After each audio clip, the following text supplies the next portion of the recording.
Even Chris Froome had no response to Alberto Contador today. For the last couple of years, he's looked a shadow of himself, but Contador has shone on this Vuelta, and finally he takes the stage victory. It's about how much time Richard Carapaz can take. What is the gap going to be? He crosses it at 2:34. So Primož Roglic now has got 45 seconds to get there. Primož Roglic saves La Vuelta by around 19-20 seconds. 21%, it really is a hurt zone this. Nibali hits it once again. Now can he? Don't forget, he's just got to find 3 seconds here. 4 if he can. Away and Nibali goes once more in the cloud. Oh, it's almost reminiscent of his job on the Giro d'Italia. Out almost the camera, and has Nibali been taken out here as well? No, I don't think there was any contact with anybody. It's just gone pop. Here is Horner. What a performance by this man. As we say, 20 years separating the man who's won the stage and the man who quite possibly has just won the Vuelta. 200 metres. This is going to feel like party time. And the grimace turns into a huge grin. And the clock, watch it when he crosses the line, because this is the crucial timings. He gets the bonus as well, don't forget. There is Chris Horner. Has he just done it for the old guard?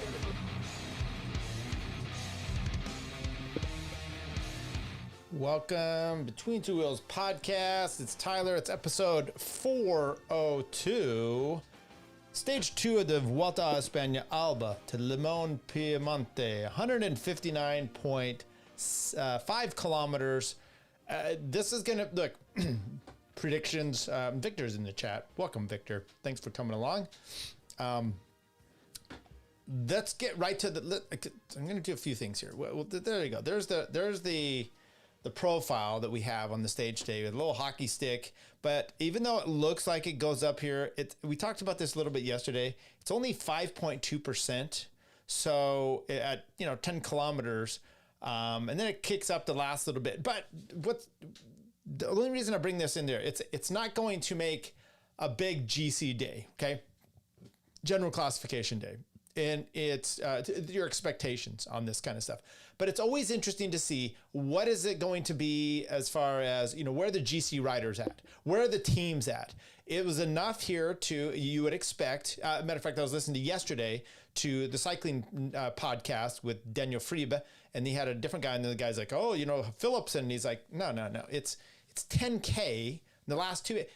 It's not enough to wheel. You're going to have, maybe 20, 30 riders in there. Okay. But you're not going to have the sprinters. Okay. In there.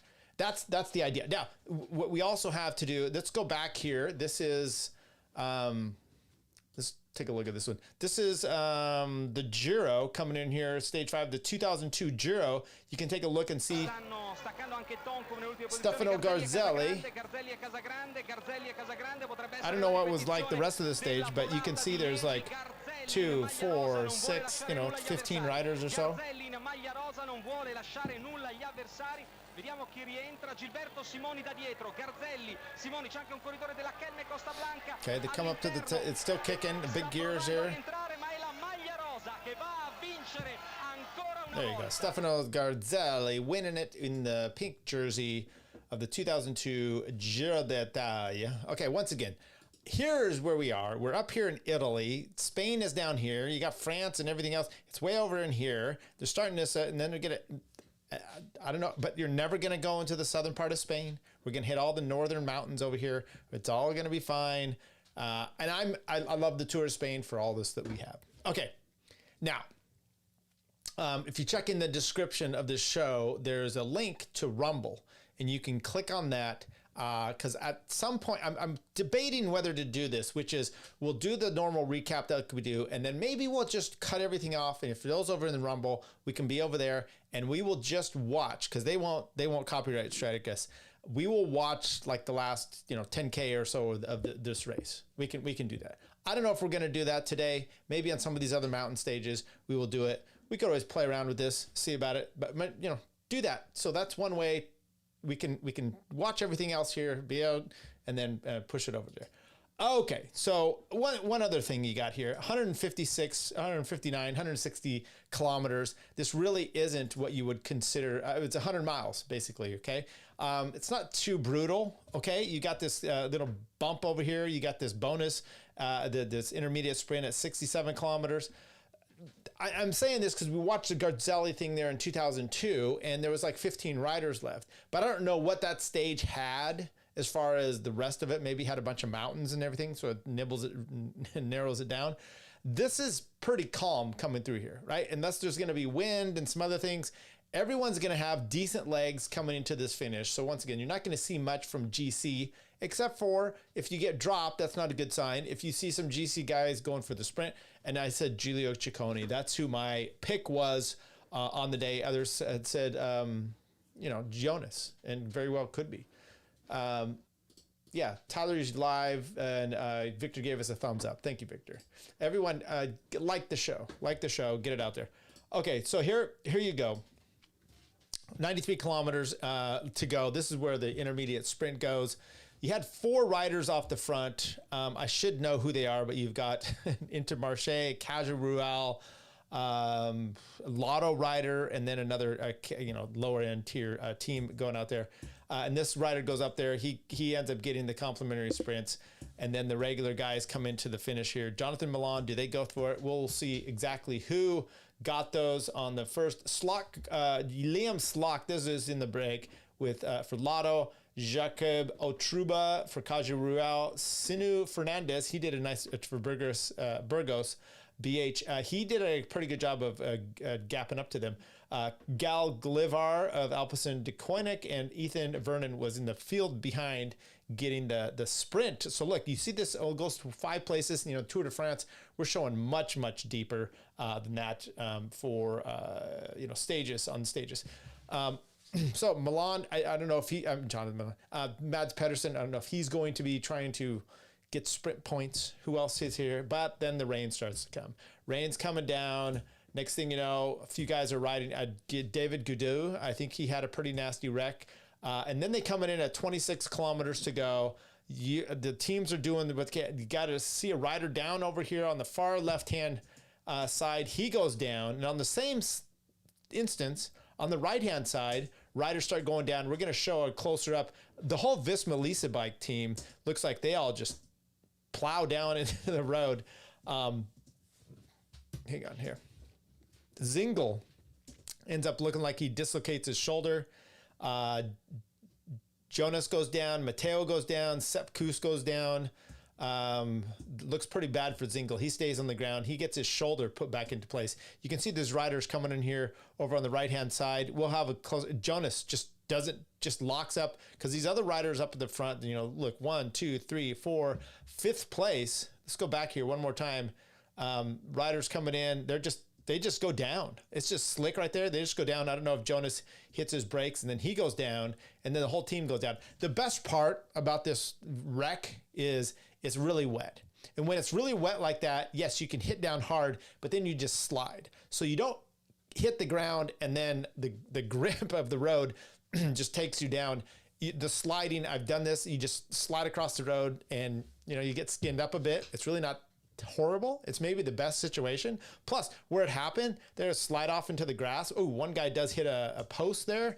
So I don't know if that was the Zingle thing. Then Jonas ends up giving the thumbs up. He says he's okay. He's getting Campen Arts is bringing him back up to the main group. Now, let's take a look here of the actual crash. So this is Velon. They actually had onboard, I want the muted here. They had onboard cameras. Here's someone right in front of Jonas, right there. Look at that. His wheel starts to turn, just goes down, and then just look at him slide, and then he just misses the post.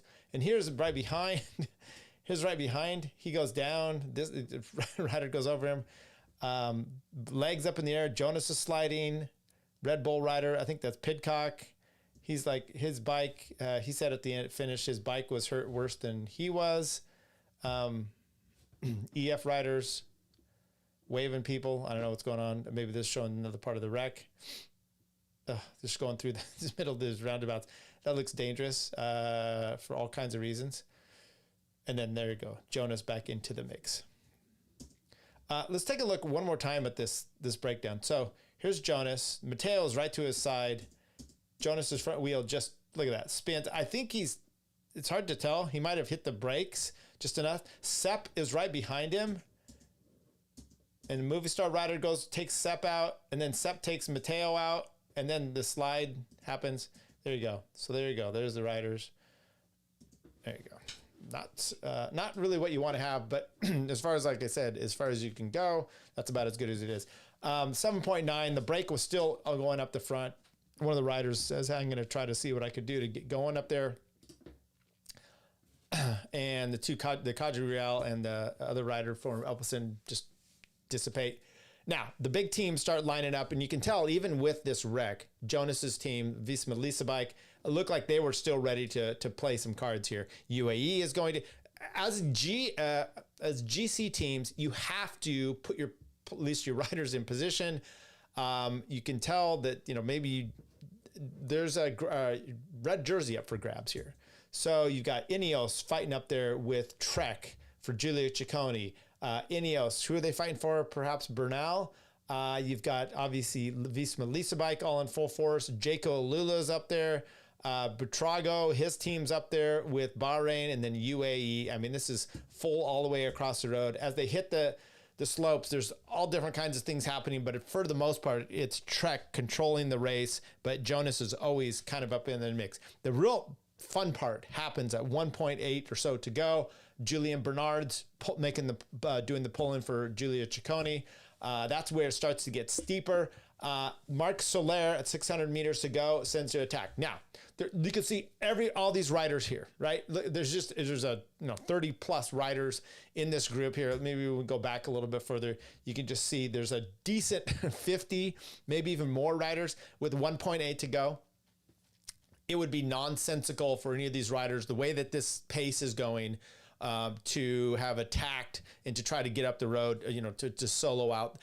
Before this, you're not going to be able to hold everyone off. It's going way too fast, but it's not, and there's too many people there. Okay, so that's just not going to happen. It's not a GC day for that, but it's good to see what are your legs, because these guys are going pretty deep here. And the whole time you're seeing this, you've got Jonas in his red hat, and then right behind him a little bit is Sepp Kuss, and right behind him is Matteo. So good for them. They are always in good position. Like I said, 600 to go. Marc Soler of UAE takes a flyer out there. Meanwhile, the Red Bull team's on the front. Jonas is right up front looking good. And immediately Sepp Kuss from about 6-8 deep there pulls out and goes after Marc Soler. This is fantastic. If your rider is Jonas and he wants to win this, you've seen this in the Tour the last few years, which is one of the best sprinters on reduced fields in the world is Tadej. Okay, we've seen that over and over and over for the last few years. We've seen them. Remember these little pops up there. Tadej against Michael Matthews and Wout. I mean, these are guys that are good sprinters, and he's done it in the classics. So he has a nice kick to him. But Jonas has been coming up there, okay? He's really been contesting. He won a sprint against him after a hard mountain day last year. He's been close this year as well, in the classics as well. Well, which race was that? Was it Paris-Nice? I'm sorry. It was a race. I'm trying to remember which one it was, but he did. It was stage one of maybe it was the Dauphiné. Either way, stage one of the Tour. Sorry, it was a stage 1 or 2 of the Tour. It wasn't one. It must have. I think it was 2, right around there where they got out, and he actually did some sprinting. So my point is, Jonas is not just a little chimp here. He can actually put on a decent display and good turn of speed, especially with it when it's uphill, especially when your legs have been softened up all day. So for Sepp Kuss to make sure. Fine, you got 500 meters to go. Sepp isn't doing anything other than sealing this together, making sure, because it's too early to actually go for Jonas. But if you let Soler go and no one does anything about it, then you've got a problem. You're going to try to chase him down. Maybe he's able to stay away. So for Sepp Kuss, all he does is he lets him go, and then he slowly kind of just seals the deal, brings everything back, keeps pushing on the pedals here, coming up here. And then you got Pidcock takes it. Felix Gall attacks a bit. Pidcock's on him, and then Giulio Ciccone sets out and immediately gets a front of the group. David Gooddudes. No, I'm sorry. is it Gadu out here? Guillaume Martin had wrecked earlier, and I think he's out of the race. And his teammate David Gadu ends up taking out here, connecting with the group. So does Giulio Ciccone. They come up to the line here. They hit around the left-hand corner, and Giulio Ciccone is dying. He does a look back. Jonas coming up, bike throw. Says he got the win, and he does. It's pretty. I said earlier. We'll take a look here at how close this was, and we'll also look at the photo finish. Very close. I mean, it's. By the way, I've done these kind of sprints before. You think you know. Jonas was very confident that he had the win, and I'm kind of surprised that he did the kind of the fist pump right so soon. So anyway, he gets let's see here. Jonas gets the win to Giulio Ciccone in second place. David Gadu gets up there for Groupama. Egan Bernal, fourth place. João Almeida, fifth. Felix Gal, sixth. Jai Hindley for Red Bull, looking good up there. Juan Ayuso in eighth place. Matteo Jorgensen in ninth. There was a 2-second gap or so for back to right after Almeida. Pidcock, 10th. A little disappointed to see that one. Martin Lopez for XTS. Lopez for 11th place for Astana. Sepp Kuss in 12th.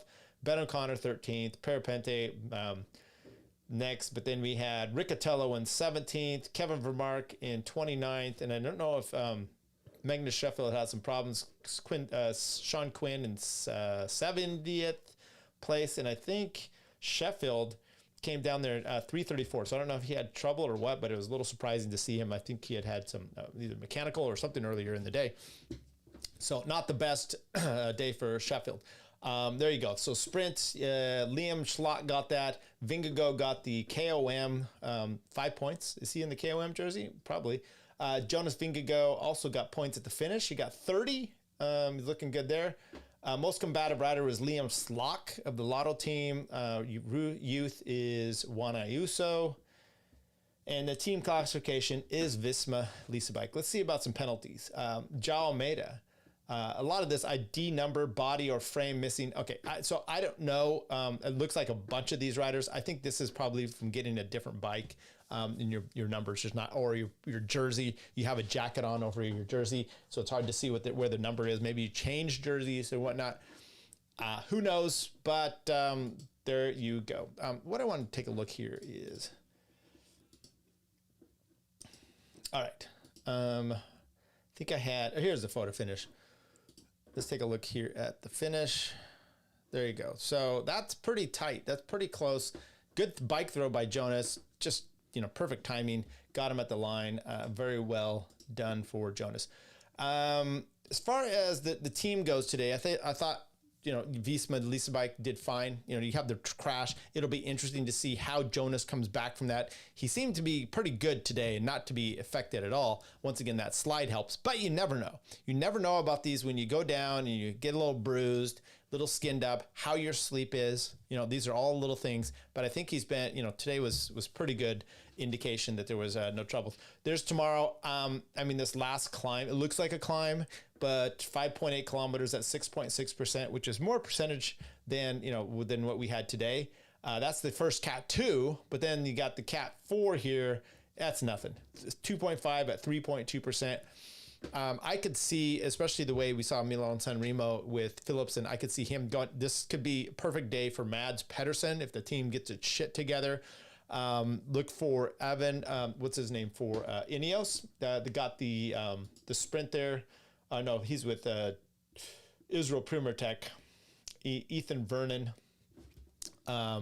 He did pretty well for Israel. So, some of those riders that I could see, this is what's different about the Tour of Spain. You have a few flat out sprinters that, can't get over the climbs. You don't have your Groenewegans, right?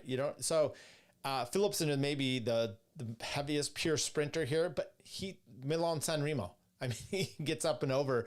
It's not necessarily climbs, but there are drags. And so I could see him coming in for the win there. You're not going to see much for the overall, at least tomorrow, making any changes. But there you go. So that's Monday. Tuesday, it's going to be a sprinter's day as long as they get over this. Maybe a breakaway day for Tuesday. And then Wednesday, we've got a team time trial. I'm sorry, I'd said before it was ITT. Team time trial. That will be an interesting one, right? Because who are these? Giulio Ciccone, I could see him doing well because he's got some powerhouse riders with him. Obviously, Jonas could time trial like, nobody's business. And you've got Matteo, you've got Campenarts, Dylan Van Baarle. That's a solid team there. UAE though, João Almeida, Ayuso, I could see that too. So it'll be an interesting team time trial. Weather permitting. And here's the course for the team time trial. It's just a big loop. You've got a few technicals. Some hard left, hard right, hard left, some 90 degrees. But for the and then kind of coming in here on this part, that's on the outside of this course. It's a little bit trickier out there. Profile wise is very flat. Team time trial, and then